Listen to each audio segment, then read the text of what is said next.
Figure 3 देखते हैं 18th century में spinning in the 18th century. आप देख सकते हैं कि परिवार के सभी मेंबर्स यान बनाने के काम में लगे हैं। ध्यान से देखिए, एक चरखे पर सिर्फ एक ही स्पिंडल बन रही है, यानी कि तकली बन रही है।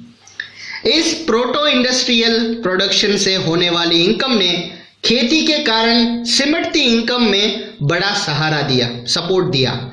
अब उन्हें पूरे परिवार के लेबर रिसोर्सेज के इस्तेमाल करने का मौका भी मिल गया।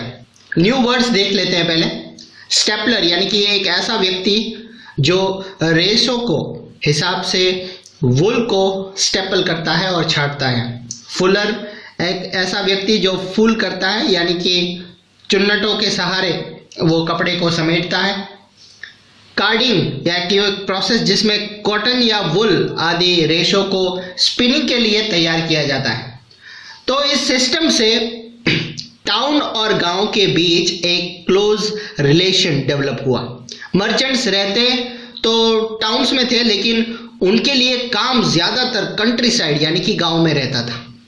इंग्लैंड के कपड़ा व्यवसायी स्टेपलर्स यानी कि जो टेक्सटाइल से रिलेटेड थे, वो वुल खरीदते थे और उसे स्पिनर्स के पास पहुंचा देते थे। इससे जो धागा मिलता था उसे वीवर्स या फुलर्स और डायर्स के पास ले जाया जाता था। लंदन में कपड़ों की फिनिशिंग होती थी। इसके बाद एक्सपोर्टर मर्चेंट्स जो होते थे, एक्सपोर्ट मर्चेंट्स कपड़े को इंटरनेशनल मार्केट में बेच देते थे। इसलिए लंदन को फिनिशिंग सेंटर के रूप में ही देखे जाने लगा।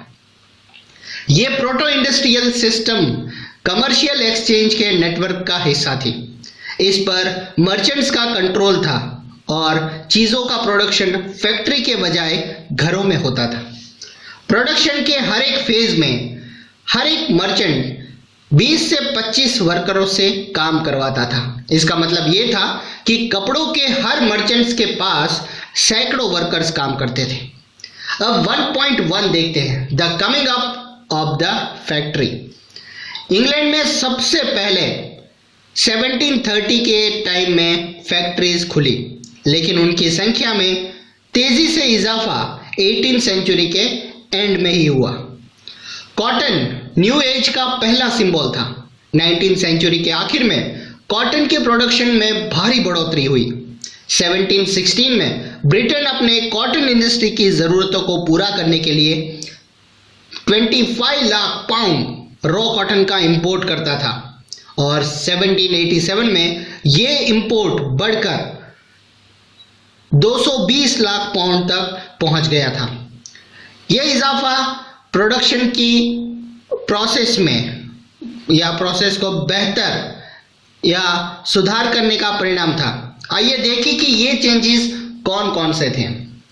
18th सेंचुरी में कई ऐसे इन्वेंशंस हुए जिन्होंने प्रोडक्शन प्रोसेस यानी कि carding, twisting, spinning and rolling के हर फेज को स्पीड दे दिया।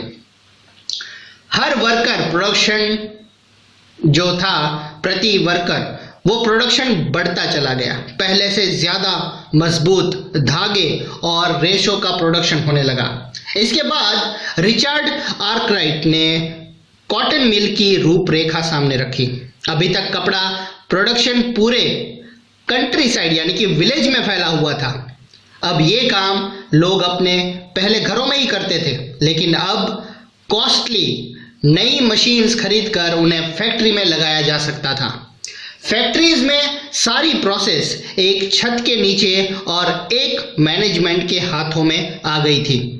इसके चलते प्रोडक्शन प्रोसेस पर सुपरविजन, क्वालिटी का ध्यान रखना और वर्कर्स पर नजर रखना पॉसिबल हो गया था।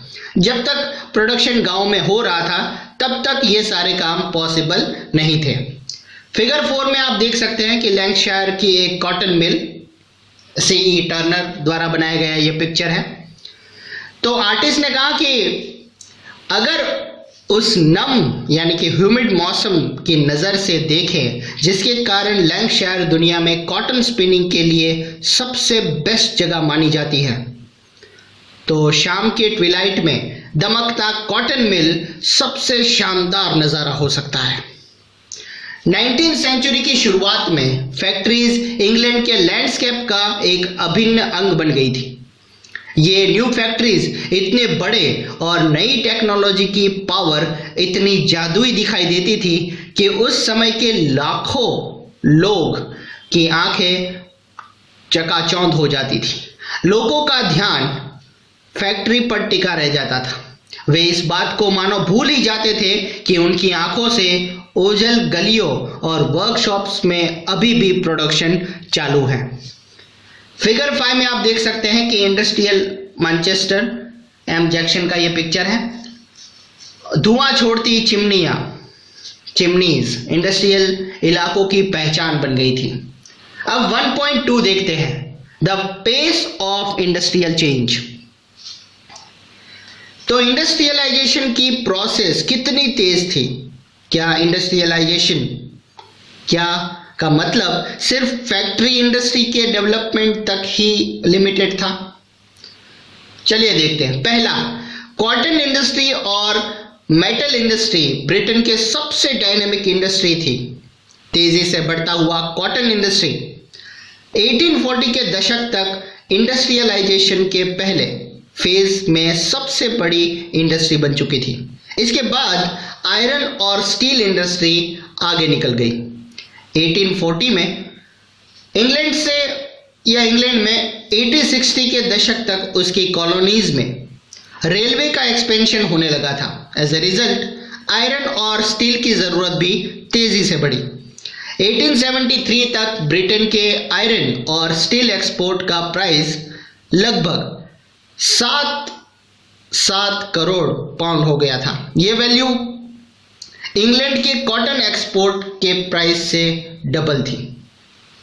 दूसरा है, न्यू इंडस्ट्री ट्रेडिशनल इंडस्ट्री को इतनी आसानी से डिस्प्लेस नहीं कर सकती थी। यानी कि जो भी नई टेक्नोलॉजी मशीन्स आई थी वो ट्रेडिशनल इंडस्ट्री को जो चल रहा था गांव में उसे डिस्प्लेस नहीं कर सकती थी, उसे हटा नहीं सकती थी।